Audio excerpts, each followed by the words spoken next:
Hello, and welcome to Conversations with Linda. I'm Linda. You know what? I love a good conversation. So let's have one.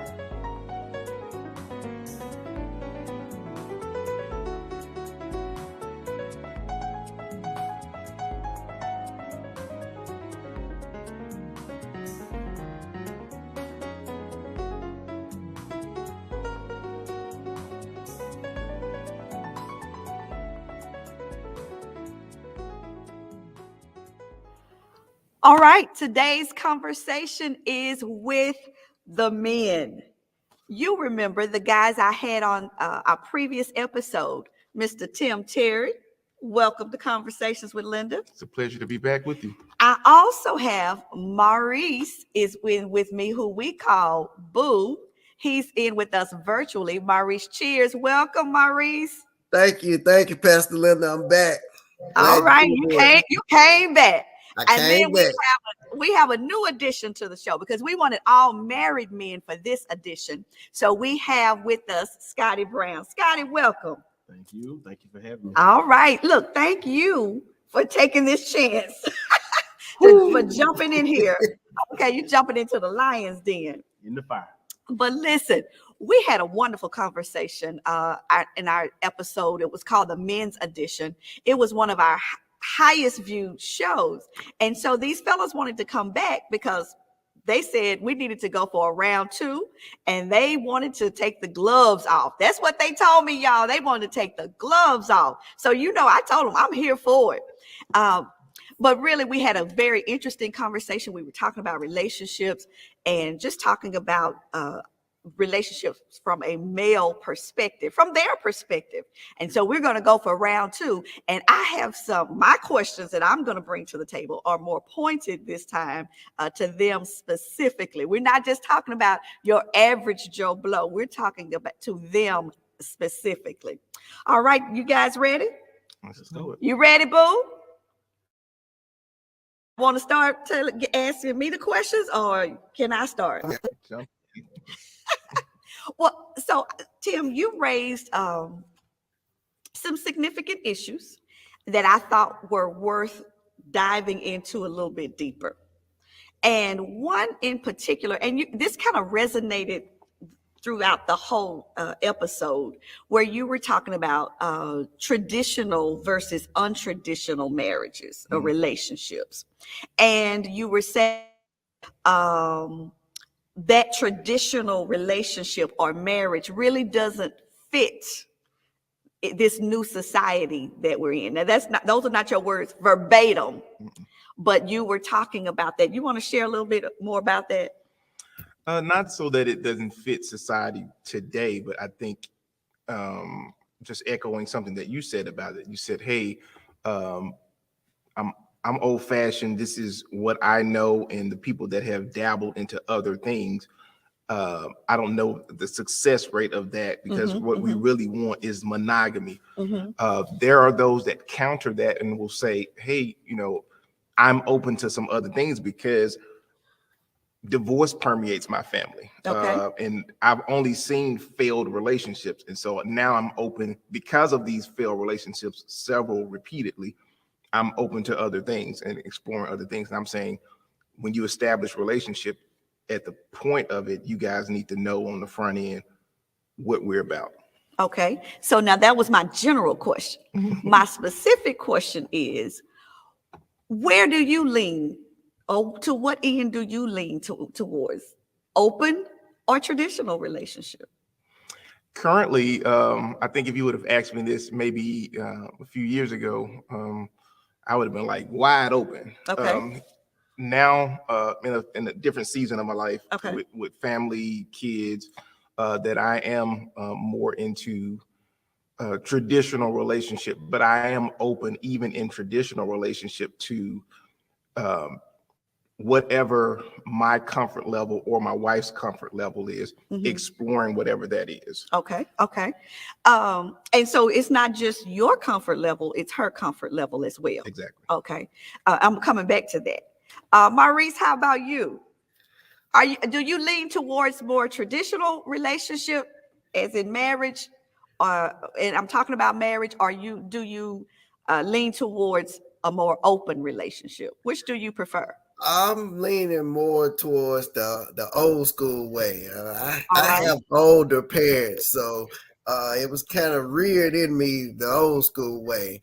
Okay. I think I kind of agree with what you said last time on the show. When you start dibbing and dabbling to today's society relationships, it gets a little messy, and it becomes very difficult to work through those type of open and multiple relationships and multiple wives, and it just gets a little muddy, and me myself, I don't know how that works. I'm not here to judge anybody that has that, but me personally, I prefer to be the old school traditional way. One Okay. man, one woman. Okay. All right. Scotty, how about you? I would say traditional, but I'm open to some newer ideas and Okay. ways of doing things. Okay. Um, just that traditional feel and foundation. I saw that in my home with my parents. So all I knew was mom, dad, siblings. Dad did this, mom did this. Okay. So we kind of stuck with that. But I am open to some of the newer things that relationships go through or whatever, and just how they operate. I'm not just solely stuck on you got to do it this way, this Okay. particular way. Okay, So that's fair. yeah. Now, what I hear already, I don't know y'all saying, how is she hearing? I know my viewers are saying, wait a minute. What do you, when you say open, because when we start saying open, we think of Open. what's trending out there. You know, everybody was the controversy of Will and Jada, whether or not they had an open marriage. And y'all, we really don't know what people have. So we got to be careful of that. But anyway, let me get off my soapbox. But when you say open and you say I'm here for it, you know, that my mind is open towards things that are not as traditional. What are we talking about I think specifically? I think that is subjective to that individual at the time. Like I say, if I was younger, I'm wide open to, hey, I want as many as I can get. Really? Wait a minute. In your younger days, you would have thought that would have been beneficial to you and the women as well. Well, beneficial because I mean of the multiple women That's servicing you. me. Yeah, However, yeah. not knowing what it would look like on the other end, Gotcha. if that's what she wanted. But now that I'm older, Okay. I know that now, if that's something that, not saying that me and my wife want to explore that, Yeah. but if that's something that we wanted to put on the table, I have to be open enough to hear her say, like, hey, I'm open to another guy. And if I wanted another woman, I have to be open to that. Okay. It just can't be all about me. And I think that's so critical because oftentimes when we hear this whole open relationship or open marriage, it's usually the man wanting that, right? And that was going to be, I told you stick a pin there because I was going to go back to that, because what happens if you sit down and the wife, your wife, listen, we ain't talking about the wife, talking about your wife, said, well, I think I want to have another man in this relationship. Is that how open you all would be? I'm old school. Got quiet on this camera, didn't it? I'm old school. I'm old school. Because I think that's what we've got to begin to consider when we look at our society. Y'all know, okay, y'all already know I'm fighting for marriage. I'm fighting for a traditional marriage. I'm fighting for the sanctity of marriage, the covenant of marriage. I make no bones about that. That is not a secret. However, I, as a therapist myself, I recognize through having to counsel other people, and I don't put my views and my beliefs on them.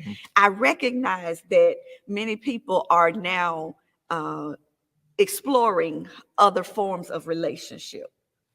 But here is what I find in that. I find mostly it's men who are saying, hey, I want to try something different. This is, I'm not this traditional person. I'm wondering how it would feel if the woman came home, your spouse, your wife came home, and that was her desire. That's a hard conversation to have because typically men, our ego would set in and it would become a measuring contest. But then there are some men, and I know some men personally, that are open-minded and mature to say, okay, if this is what you want, then I can accept it. Okay. Or I can just say, no, I'm not cool with that. Okay. But I think the biggest thing is just having the dialogue. Okay.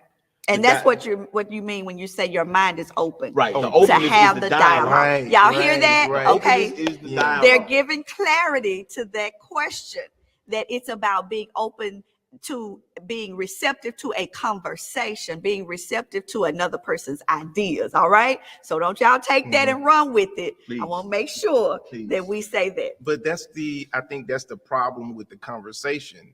We are responding to assumptions that if I bring this to her, if I bring this to him, he's automatically going to distrust me. He's going to think I'm out here doing whatever.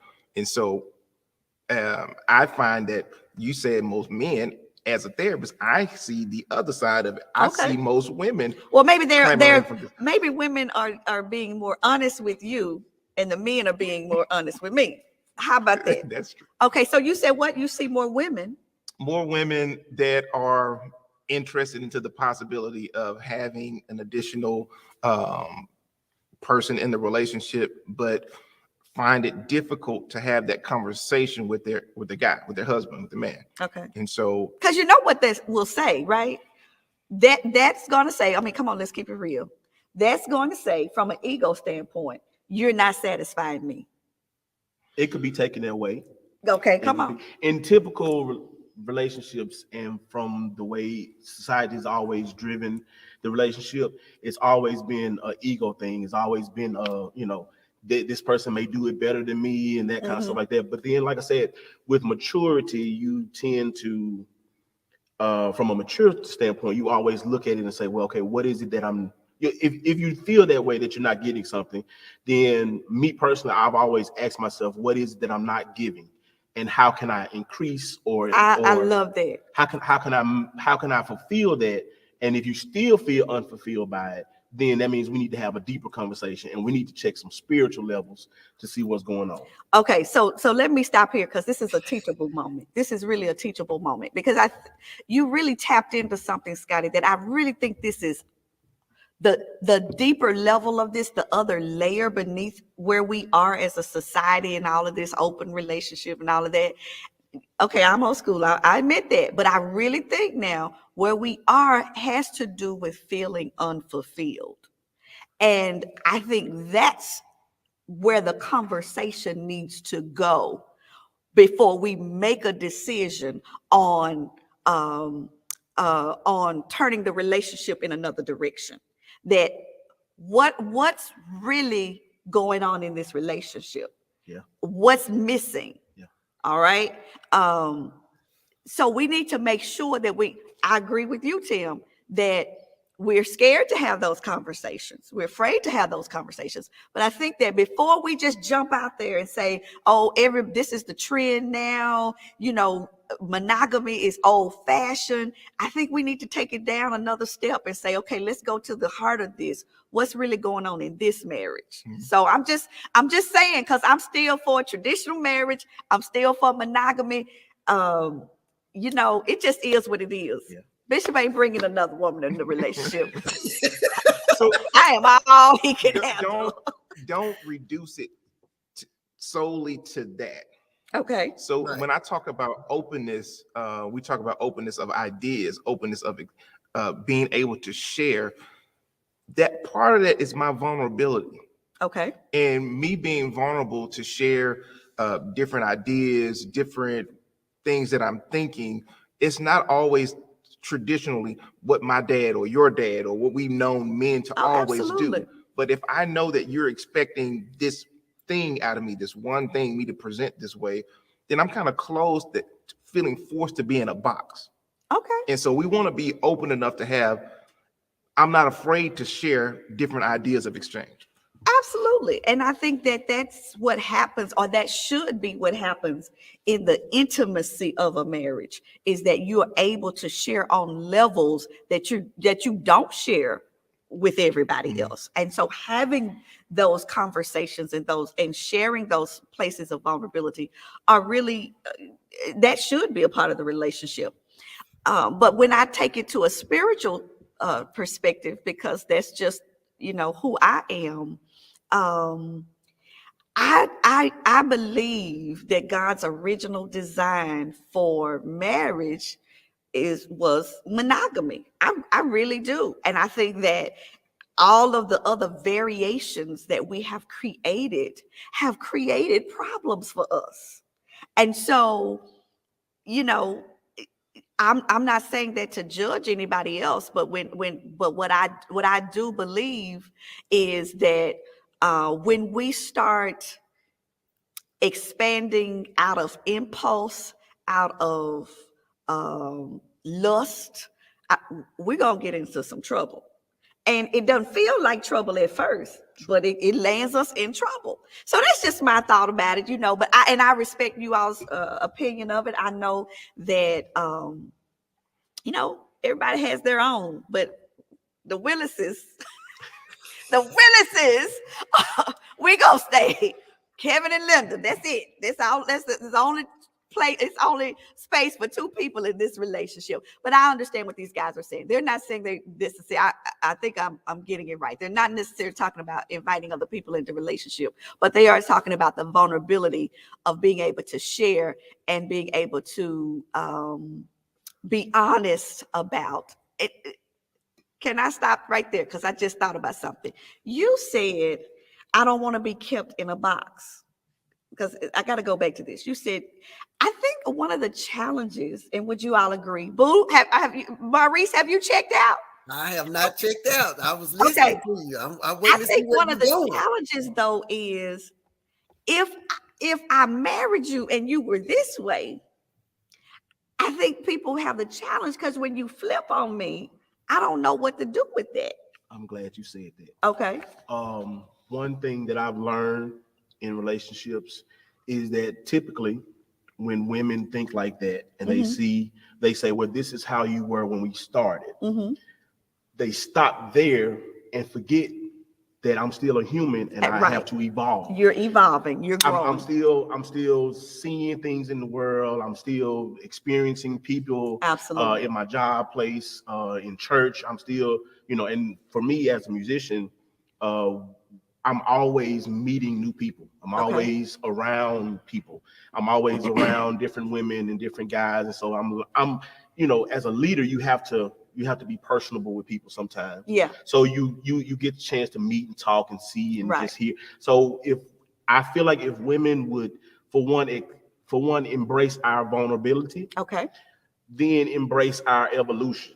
Because evolution. We're not going to stay the same way. I hear you. We're not going to stay the same way how we were in the beginning. That was the one question that I had of my husband when we got ready to get married. I was so young when we were getting married. So it was some things I didn't even know to require or to ask. But I asked him one thing, and that was, would you give me room to grow and evolve? Because I can't tell you that I'm going to be the same person 10 years from now. I don't know enough about myself to say I'm going to be the same person 10 years from now. And he's definitely done that. So I think that's the top layer. Okay. That's the, give me the opportunity to grow space. Here's the problem. And it's going to go back to the other question. I want Maurice to chime in on this. Here's the problem. When I met you, we dated. When I met you, you were very affectionate. You were emotionally into me. And my wife will tell me all the time, man, you're not mining, M-I-N-I-N-G, my emotions. Okay. You're not investing in my emotions. And emotionally, that's not my strong suit. Okay. And so what happens when in the beginning, this is who I was. and then in the course of the relationship, marriage, now I start to alternate and become this other thing where, hey, I show that I'm not caring about you. I don't prioritize you anymore. And so then when we have different conversations, my conversation is, well, she is listening to me, where he is now paying attention to me emotionally. Yeah. All of those things come into play then. Sure. So I think it's one of the things where we start off being one way, and then we get laxed. Absolutely. Absolutely. How many years have you been married? I'll come back to you. How many years have you been married? 7. Maurice, how many years have you been married? 6. Okay, now So can you remember? 5. 5. All right. So, there is this thing that's called the 7-year itch. I think the 7-year itch, comes about because of people get laxed. Are you laxed in your relationship now? I would say there are times where I know I should be doing more. Like I say, the emotional connection for me is something that has always been a struggle for me, based on my blueprint. Okay. And so I know that's always something I got to work on. Always something. But so why aren't you actively working on it? There are times when I am actively working on it. And then there are times where I'm just checked out, man, and I'm an a-hole. And so that it becomes a problem. Okay. Maurice? So that checked out part. So there's times where men want to do things. No, I'm talking about you. The question is to you. Are you in a season of your marriage where you are lax? I was, but I'm back on course. I had the 5-year itch. It wasn't 7, it was 5. And you had the 5-year itch. we dated a long time before I decided that it was time. Okay. So dating a person a long time and then you become married, you just kind of get to a point where I'm with this person.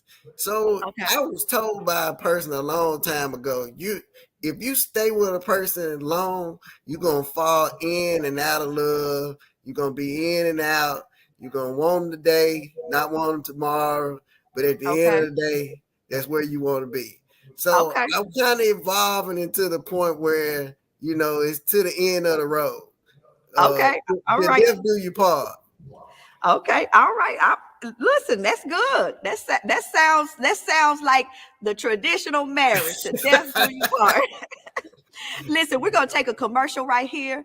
You are with Conversations with Linda, and we are having an interesting conversation with these guys. We'll be right back. I'm Victoria Brown with Force Success Realty. I am an affiliated broker here in the city and surrounding areas. If you're looking for that perfect home, I am the key to your new home. Thinking about selling? Give me a call at 901-864-3990. If you're on the fence and don't know if you're able to buy, it's a perfect time to give me a call. I will help you out. I will connect you with those individuals that can help you get into a new home. I'm standing by. And again, my number is 901-864-3990. You can also reach me on the World Wide Web at www.victoriabrownrealestate.com. Look forward to speaking to you soon.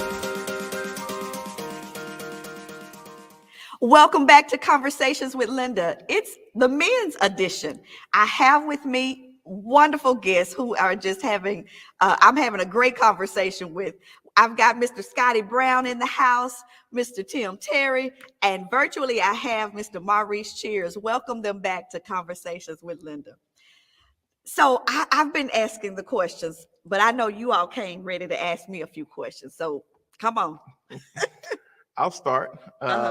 My first question would be, as a married person, as a husband, I don't get the opportunity when I'm in my feelings to check out and say, you know what, I'm mad at you, so I'm going to withhold my husband duties from you. I think that is a huge problem in marriage and in relationship, that not just a gender thing. I don't want to put this all on women, but I'll just say, like, when women get upset with their spouse, they withhold whatever.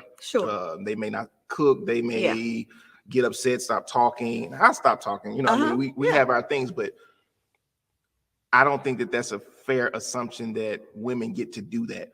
Why is it that women are okay doing that in marriage? So I think a couple of things. First of all, I don't ascribe to withholding anything because you're mad, whether it's cooking, or I'm not going to clean the house, or if I'm used to, you're used to me going with you to a certain place, I'm not going because I'm angry. I don't ascribe to that. I'm not saying I've never done it, but I don't ascribe to that. Again, my viewpoint is from a biblical viewpoint, and the Bible tells us not to withhold ourselves, right, from one another in marriage. Marriage is sacrificial relationship. However, I believe that women do that because it's a power play. It's a power play to say, because whatever it is that she's mad at you about, whatever it is that you have not given her, or you have, whatever it is you've done, she feels, well, the only power I have, because, I'm not strong enough to beat you down physically or anything. So the only power I have now, the only play I can make is to withhold from you. And so I believe it's a power play, because that's a lot of what happens in relationship. There's a lot of power issues in relationship. And one more thing, I think it's an attention getter, because often a woman is saying, I'm saying something, but you're not hearing me. So I've got to reach into my toolbox and find another tool to help me get your attention. And so when we start to realize what we're doing, women, we need to, evaluate ourselves, check ourselves on that, to say, be honest with ourselves that, okay, why am I doing this? Why am I, going 2 weeks without talking to you? Or I'm after something. I'm after either showing you that I have as much power as you have, or I'm after trying to get your attention because I don't feel like you'll hear me any other way. But you miss, you come to bed enough nights and that bed is cold. Oh, you ready to hear me then? Is it really about hearing? I think Pastor Linda is more on that power thing. I think it's more of a power pull, because if you want me to hear you, why don't you just talk? Well, but think about it. We all go about getting legitimate needs met in illegitimate ways at times. And so if I've been talking and you haven't been listening, or I feel you may have been listening, but just not giving me the response I think I should have. If I feel that way, then I'm constantly reaching in that toolbox saying, okay, what else can I use? What else can I do to get his attention? So question. Why not, if you've been talking and saying what you need, if he doesn't hear it and he's not acting on it the way you feel like it, why can't you just have instead of keep going to the toolbox and try to figure out a way to get your point across, why not just say, hey, look, we need to put a bookmark here. We need to deal with this directly, versus using tactics to get your attention. Withholding in the bedroom, not cooking, doing this and that. Why, if you want me to be such a mature man, head of the house, then why won't you be the helpmeet of the house and help me understand what it is that you need or what it is that you're not getting? So let me flip that. Okay. Why not? Why won't you say, she's trying to get my attention? Because otherwise she wouldn't be doing this. What's really wrong? What's wrong with doing that? I'm not saying it's right for the wife to do all of those things, but what's wrong with us saying, okay, it's like having a baby. Y'all just had a baby. Congratulations. There are going to be times that baby cries that you're going to have to figure out what the real problem is. You're going to say, well, so you're going to try first. You stick a bottle in his mouth. You're going to change him. You're going to do all of those things because why? You're trying to figure out what is this cry really all about? And I think that we need to do that, male or female, that if your mate is just irritable. I know when Bishop is irritable that there's something underneath it. And so instead of jumping on him saying, well, why are you so irritable? Why are you so irritated? No, I got to think, okay, something's going on with him. Let me back up, slow down, and see what this need is. Well, when I hear you say that, I hear growth and maturity. Okay. And I'll go back to our first conversation where I said the shelf life for becoming has gone from here to here. Yeah, and that was really powerful when you said that. And so a lot of people, we don't take the time to get to that point of, well, I know you're upset about something, so I need to really decipher what's really going on underneath the current. And so an example for me would be, not long ago, my wife told me, hey, these guys complimented me. And then she right behind that said, you never compliment me. And so the day before I just complimented her, she went out. And so, but I had to recognize, am I going to respond to, now I know I compliment you. Yeah. But what I really need to respond to is the fact that right now she is not feeling desired. She's not feeling seen and wanted. So I need to do a better job. That's what I need to respond to. Now, I'm not going to say that I always do that. Right, because sometimes you can be petty. You told us that on the last episode. But that's growth. Right. And I don't think that we give each other the chance to get to that point a lot of times. Yeah. And because there are times where you're saying, well, I do compliment you. I complimented you yesterday. But there are times in your life where you need extra because maybe you're going through something. Maybe you've put on some weight. Maybe you know, whatever. And you're needing that extra. And so that it's up to your spouse to see that and be willing to sacrifice going the extra mile, rather than saying, well, I gave you your percentage yesterday. You know, no, you may have to give some extra. Am I helping you, Scotty? Are you fighting me? I disagree with that. Okay, come on. I'm here for it. I say that because if I complimented you yesterday, something happened between that day and then the next day, and something happened within you that made you feel some kind of way. Absolutely. And you expect me to see it and know what's going on and deal with it and cater to it. As a husband, I have to be the head of the house. I have to win the bread. Yeah. I got to sometimes I have to cook the bread. Sometimes I got to, so for me, because I'm always on the go a lot of times. And sometimes my wife, she says, well, you didn't say anything about my hair. And I'm like, well, sweetie, I was at work. I've had to go to rehearsal. I had to go do this. I had to do that, which doesn't negate that I need to still compliment her. But when you put a but there, you are negating everything you just said. So no.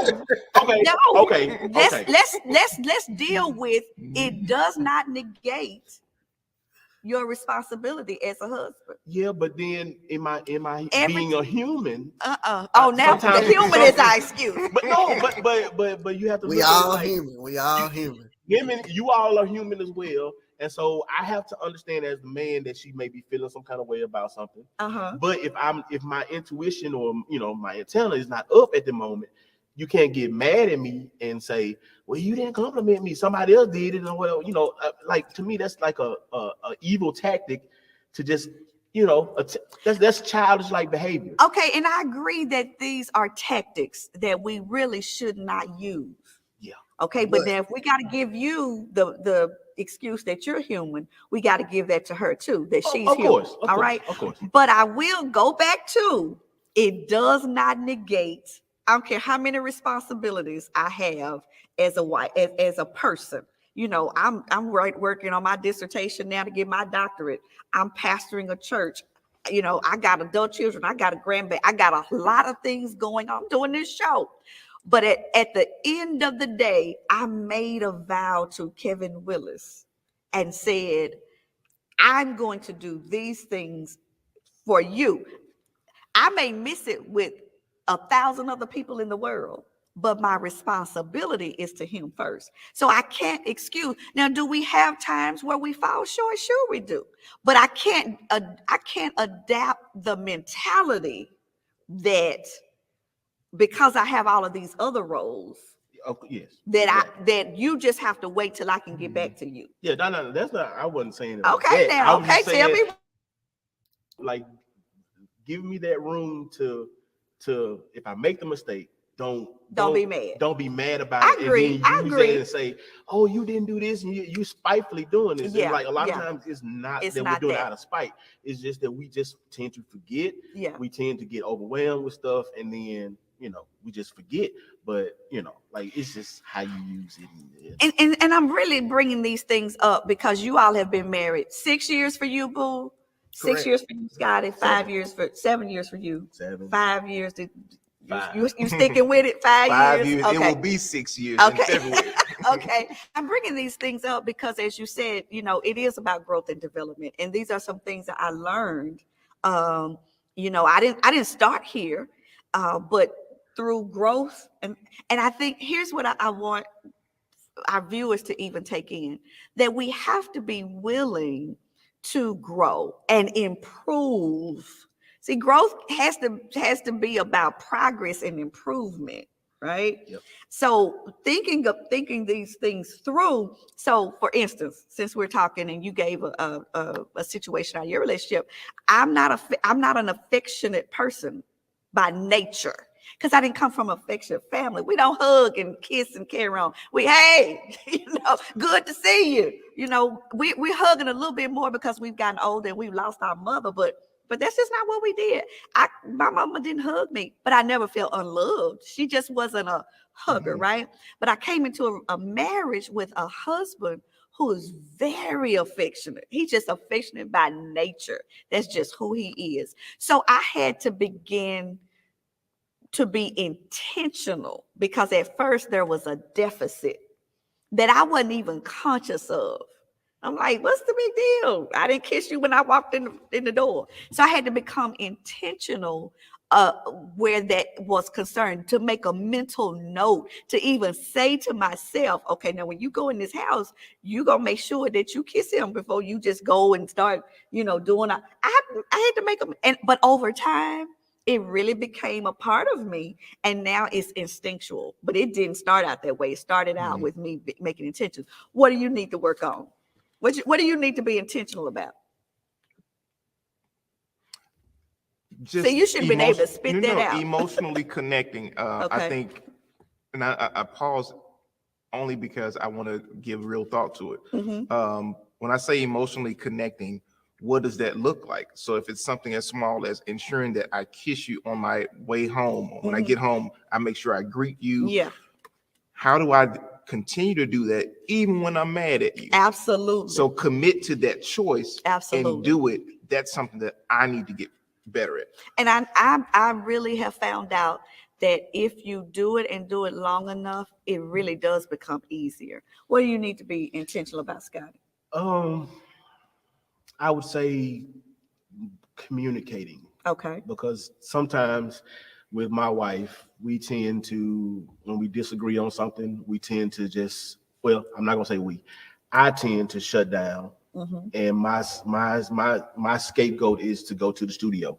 Okay. I go in the music room and I go get on the organ and play. Mm-hmm. And so I always try to make it seem like this is me just taking a moment to think, reflect, and then come back to it, but then it never happens. So it never happens. Yeah, it never happens. And I'm just being transparent. Yeah. It never happens like how I intended in my head. Uh-huh. And so some kind of way, it always happens to where something funny happens, or we see something on TV and we just start laughing, and then we just kind of start talking back about it to, you know, get things back on track or whatever. So for me, it's just it's easy for me to check out quick. Gotcha. And just, you know, so I have to work on that and be more intentional about communicating openly and expressing my feelings. Because I grew up in a home where my dad didn't express his feelings a lot. So for me, it was like, hey, you know, I feel what I feel. You know, if we need to talk about it, then we talk about it. But more than likely, we're not gonna talk about it. We'll just compartmentalize it and then deal with it later on. So, and you know, men are better at that than women. Oh yeah. I think men are better at compartmentalizing. Yeah. You know, yeah. Maurice, what do you need to be more intentional about? Emotional intelligence. Okay. Just making sure that I'm more in tune with her feelings. So, you know, not just you saying why you sad, or you mad, why you mad, but okay, like you said earlier, being able to reflect back and take that moment to see exactly why they're at that particular position, because it may have been something I did, it may be something I'm overlooking, and just to have that emotional intelligence, I think that'll help grow. Because going back to what you said, Pastor Linda, my thing is how do you determine that growth? In what way? I think you're freezing up on me. To grow, but how do you set that bar for growth? Is it going down? Am I good? Yeah, you were freezing for a minute. You said, how do you set the bar or determine what the bar is? Yeah, for growth. So how can you set the bar for that growth for your partner or for yourself? And so I believe this has to do with your values and principles. You know, because my husband and I ascribe to a Christian worldview. We use the Bible as our standard. There are principles in there that we just adhere to. And so that becomes our bar.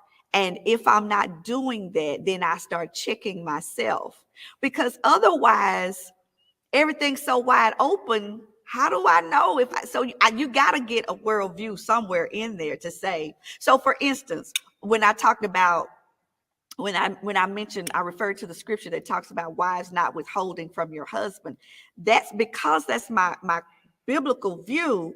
Then I use that as my bar, and that's what checks me when I want to act that way. Does that make sense? You know, when it talks about husbands loving your wives sacrificially and wives respecting your husbands, that's our bar. So we know when we're not meeting that standard. Does that make sense to you? Yeah. So I got a question for you. So if I'm not a Christian and I don't go to church or have the bar as that have the Bible for that bar, then what other options from the other side would you use? Because if you're a therapist, and that's a very good question. So when I have clients who do not hold a Christian worldview or biblical view, what I want to know then is, what are their values and principles? You know, some people value, they may value cleanliness, or maybe their family origin sets the tone or sets the bar from them, their cultural views. So I have to then come into their world and find out what's important to them. And once you establish what's important to you, it's you being accountable to what you say is important. Does that make sense? So I can't say, so for instance, I can't say cleanliness is important to me, and I set that as the bar, and then I'm junky and nasty in my house. I've got to be able to check myself, right? So I think that's important. is you. And what I tell, this is what I tell couples. I tell you to establish your top 5 even before you get married. When you start talking about in relationships and you see yourself getting serious, one of the things that you got to evaluate is your top 5.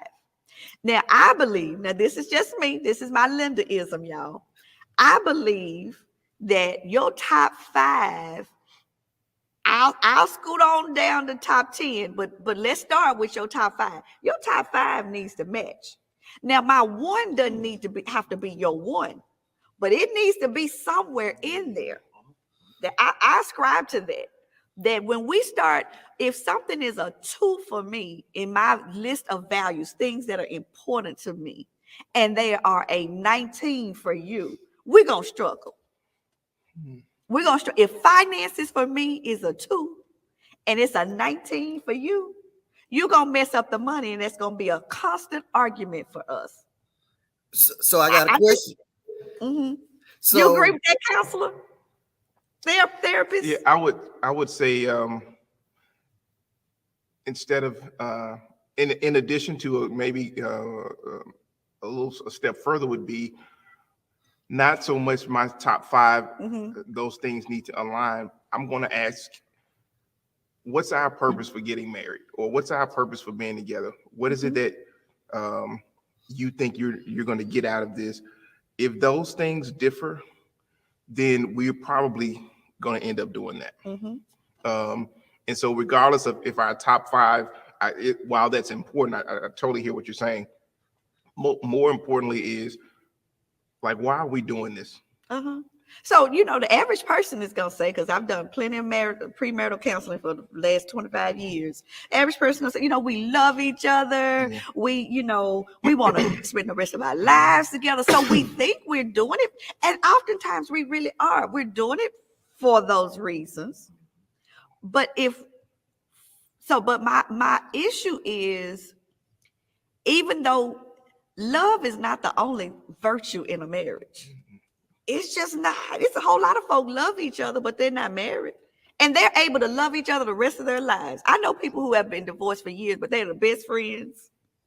They can still co-parent. They got the grandkids, all of that. Love is not the only virtue. I'm not saying it's not the primary virtue, but it's not the only virtue of marriage. There needs to be some compatibility. And it has to be, compatibility is not just you liking sports and I like sports. Right. Compatibility has to be some other areas that to me are more significant. What y'all think? I agree totally with that. I think one of the biggest things for me is what is the end goal? Okay. What are we building? Okay. Like what is it that we're building? And I think one question that I had for my wife was, well, before we got married, I was like, what do you want to do with your life? Okay. How can I help you get to that place? And then how can you help me get to where I need to get to? Okay. So, like what are we doing? Okay. So that's what Tim said. Yeah. So, but do people know? Do you always know? I'll deep dive even more. Sometimes you don't know. And then the other part of it is, I'm going back to our first session when we were talking about how we see marriage, how we view relationship, coupleship.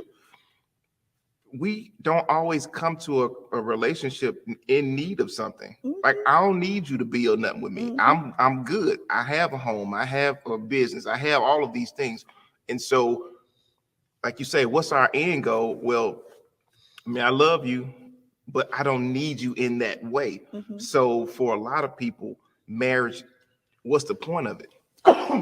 Okay, so that's an interesting thing. What is the point? I think that the point, point well taken, that you may be very established in your life, especially for those people who get married on in their 30s or 40s, may be established in every way. What is the purpose? I think companionship. And companionship, there's nothing wrong with wanting to live out the rest of your life committed to a person. That you're not getting married because you're in need of some external something external. You enjoy this person. You enjoy spending your life with a person. Because I also know some guys that are, my brother in particular, that still single, never been married, 62. But when we really talk about it, he feels like it's the window is closed on him because he's so settled. But certainly wishing that he had that person.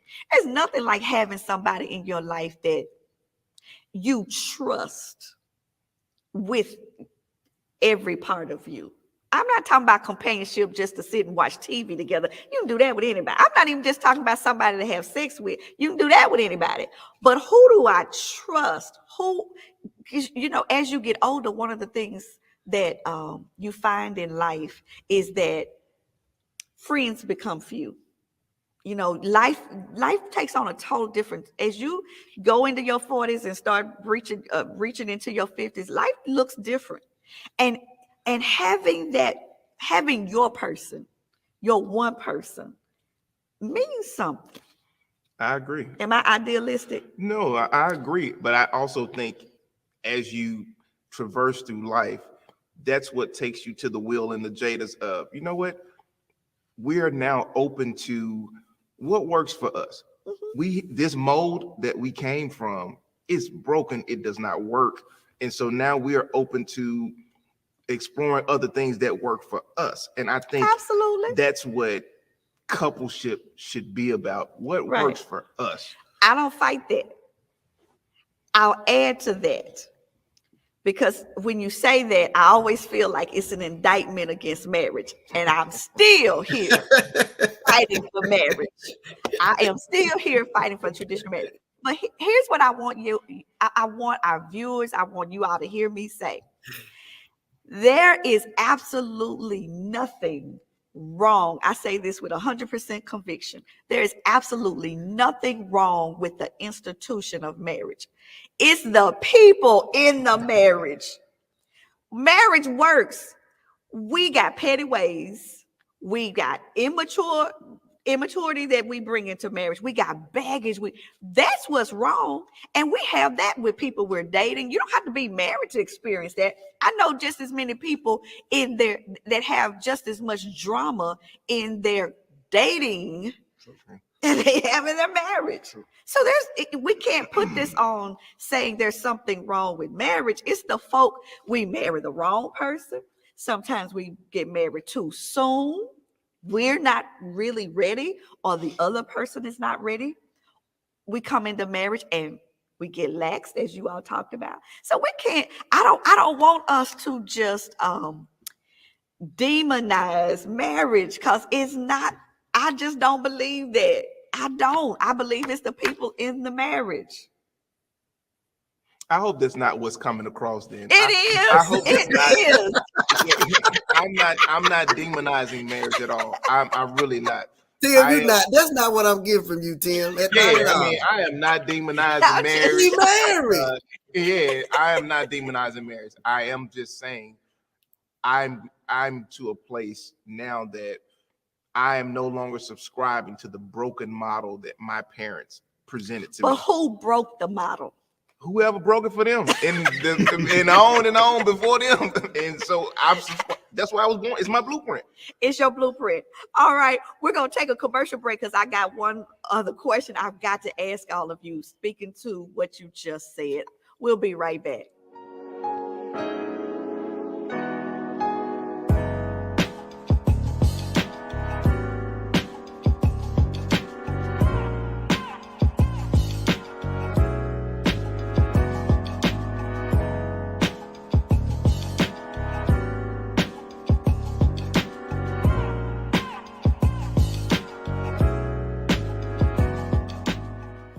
All right, welcome back to Conversations with Linda.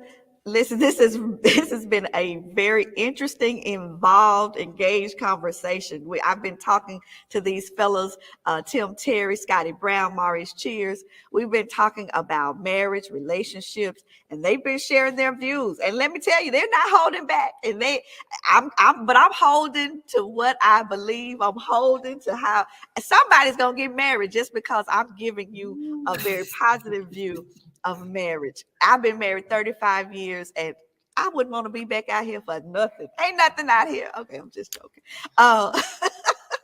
Um, but I wanted to ask you all a question.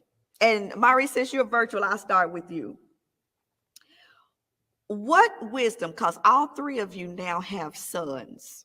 Tim, I think your son is your son is the oldest. Maurice's son is old. Okay. But your son is how old, Maurice? 5. Okay. And your son is? He'll be 4 a couple weeks. 5, 4. And your son is just born. Okay. 4 months. So let's say 15 to 20 years from now, because that'll put you in the window. What wisdom would you give your son concerning women and marriage? Take your time. All right. Be open to what you want. Okay. And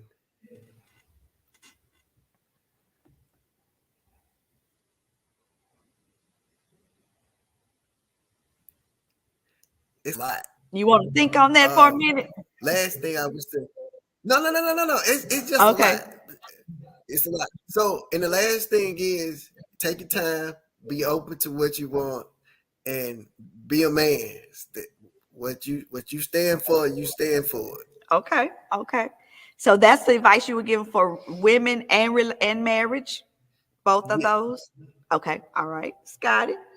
15 years from now, I would want my baby to, as far as marriage, I would tell him to always be open, always listen, always express, as far as what he looks for in the woman. Go with your gut feeling. Okay. Look for someone that has a prayer life. Look for someone that has the ability to communicate and not be childish. Okay. Somebody that doesn't use the tools to just get your attention and all that kind of stuff. Somebody that will talk to you straight up. Okay. A woman that'll talk to you straight up and tell you, I don't like this, I don't like that, I need this, I need that, and then communicate, work it out, and find what works for the both of you. Okay. All right. Tim, what would you tell your son? Man, that's a great question. I would start off telling my son that 15, 20 years from now, what you think you know, you don't know jack. And so while girls are a great addition to your life, don't make it your priority. Don't prioritize that. The women will always come. They're always going to be attracted to a guy that has his stuff together. And so when you become that guy, you have your pick of the litter. And if you are, I'm one that believes that you get better with practice. Okay. And so the first person you meet don't necessarily have to be the person you marry. Okay. Okay. Enjoy your life. Enjoy your life. What would you tell him about marriage? I would tell my son, if this is something that you want to do, I mean, I almost want to say, I'm reminded of a scene from Purple Rain. You love Prince as well. There was one of my favorite scenes when Prince's dad tell him, you got a girlfriend? Ask him if he has a girlfriend. Prince was like, yeah. Like, you love her? It's like, yeah. And he says, never get married. I would tell my son, if this is something that you really want to do, you don't have to convince me why you're doing it, but I really want you to know, what are your expectations from it? Okay. And are you guys, like you say, in alignment with what you guys want out of it? Be open to growing, be open to not being right all the time. You're going to be wrong a lot of the times, but I want to instill that in him now. You're going to make a lot of mistakes. Okay. Because you don't know nothing. And so when you get married so young, man, you're going to make a lot of mistakes. Yeah. Yeah. That's very true. All right. This is some good advice. I got one last thing. I got to squeeze this in here. I know that I have a lot of female viewers, and, you know, some are married, some are single. One of the things that you said on our last episode is that, you know, women want men to come, you know, step up to the plate, handle business. You even talked about, you know, you taking care of things, you being the husband, the breadwinner, all of that. But Maurice even said, but we need emotional nurturing as well. We need some things as well. Tell my women viewers, as we are wrapping this conversation up, and can I say it's been a good conversation? It really has. Tell our female viewers, what do men want from a woman? Because she may be trying to prepare. You know, some single women, and they're trying to prepare and, you know, figure it out. What do you want? Women, like you said, I want that person that I can trust my everything with. What's most important to me and being vulnerable is I need you to know that I am not steel, STEEL. Okay. I am not steel. I'm flawed. I'm going to make some mistakes, but don't crucify me for those moments. And I don't want to have to be strong all the time. That's exhausting. That's good. And that'll keep a marriage together too. Ladies, y'all better hear that. That'll keep a marriage together. You're not going to marry anybody perfect. Okay, come on. You don't have to play games. Okay. You don't have to keep trying to find a strategic way to get my attention. For most men, direct conversation. If you tell me, if I'm a straight up guy and I can talk to you straight up, then you can, you know, just come to me and tell me what it is. Okay. But it's how you say what you say. Okay. If your tone is off, if the temperature in the house is off, and I'm not talking about the thermostat. Yeah. The tone and the temperature in the house. If it's warm and inviting, yeah, I'll open up to you. Okay. But if it's cold and it's just, you know, it's just eerie feeling, and I dread coming home, or I'm sitting in the driveway and I'm like, oh, I gotta deal with this. Okay. If we have to come home to that, we're gonna check out. Okay. So just learn to be soft with your words, be gentle, be affectionate. Not just physically, but emotionally be affectionate and say, I understand where you are, and I'm not going to crucify you for feeling the way you feel. You want me to feel, you want me to accept how you feel. So accept how we feel and handle us the way you want to be handled. All right, Maurice. Learn how to draw that water. Learn how to what? To what? Learn how to draw that water. If anybody's seen T.I. show, they'll know what I'm talking about. I haven't seen T.I. show. What is that? Pastor Linda, you done draw that water before. If you can run him a nice hot bath after he done worked hard all day and worked hard out there and come home, learn how to draw that water. That is important. But I'm just joking. Real talk.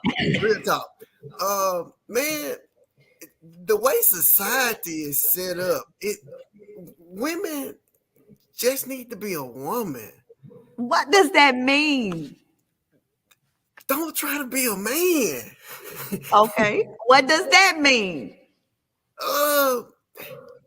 It kind of goes back to what Scotty said. We keep talking about being equal. Society wants equal. We can't be equal. They made it physically possible, but in your natural being, you can't be equal. Can we be equal and different?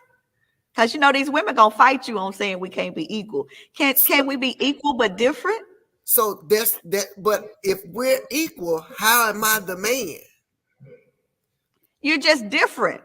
That doesn't make you No. superior. Oh, you froze on me.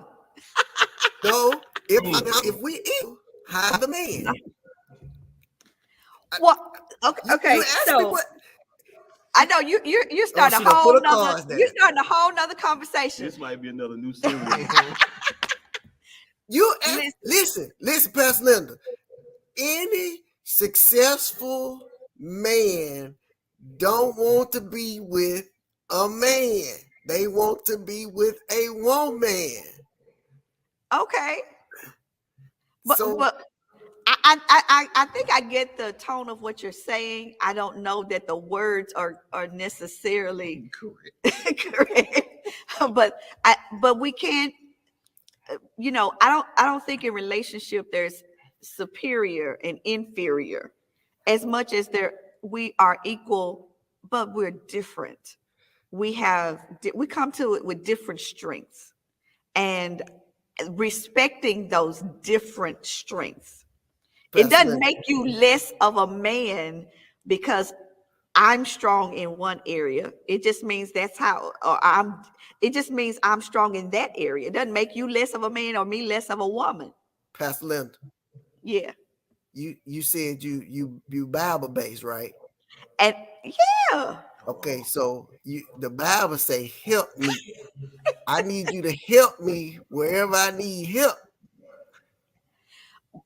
But Tim said you coming and you don't need help always. Every man doesn't come to a relationship needing help. Didn't you say that? I may not come to you needing help, but what I do need from you are simple things. And so let me, not to be graphic, if you take care of me before I leave the house in a sexual way, you feed me, you pour into me before I leave the house, I ain't got time. I mean, it's not that I don't have time, but I am just like in such a released place. Full. Oh my God. You're full. I'm full. In the same way that if I did that to her, poured into her before she left the house, if we did those things simplistically, we are mining and investing in our marriages. However, those things don't occur. What I think he's speaking to, when we're competing with each other. Yeah. You're competing to do exactly what I'm doing, then our roles become convoluted. Okay. I hear all of that. And I wanted to ask you all of that question because I do want to give our female viewers this opportunity to hear from a male perspective what they need to work on and become in order to make the relationship work. Because I do believe that we need to understand each other, one another. I want to say, though, as I get ready to close this conversation out, Maurice, you and I may have to have another conversation because I gotta work on you with that equal, not being equal. But I will say this: everything you all have said in answering that question, it's in the Bible. That's why I keep saying I'm fighting for this, because I don't think we are as evolved as we think we are. Those things that you talked about, when you talked about how she being open and honest, and that tone, that's in the Bible. A soft answer turns away wrath. Of having the law of kindness on her lip. All of this, of taking care of her husband and making sure he's full before so I don't see where the things that you all are saying you want, a man wants from a woman, is any different than what God says we're supposed to give. The problem is that if the women don't study the word to understand it, then it'll never happen. All right, I'm gonna work on that because I'm gonna do a boot camp for wives. But you gotta promise that as the wives are going through boot camp, then you all are working on what they say they need. Because guess what? They're coming next week to be on Conversations with Linda, and they're gonna tell their side of this. They're gonna answer some of these questions from their point of view. All right, it's been a joy sharing with you all. I know we've touched on a lot of issues, and I know those comments are filling up out there. And this was the men's edition, and I hope you have an appreciation for their perspective. I'm out of time, y'all, as always, but I'm never out of conversation. Tune in each Sunday evening at 7 p.m. right here on Conversations with Linda on any media, social media platform. Y'all have a good one.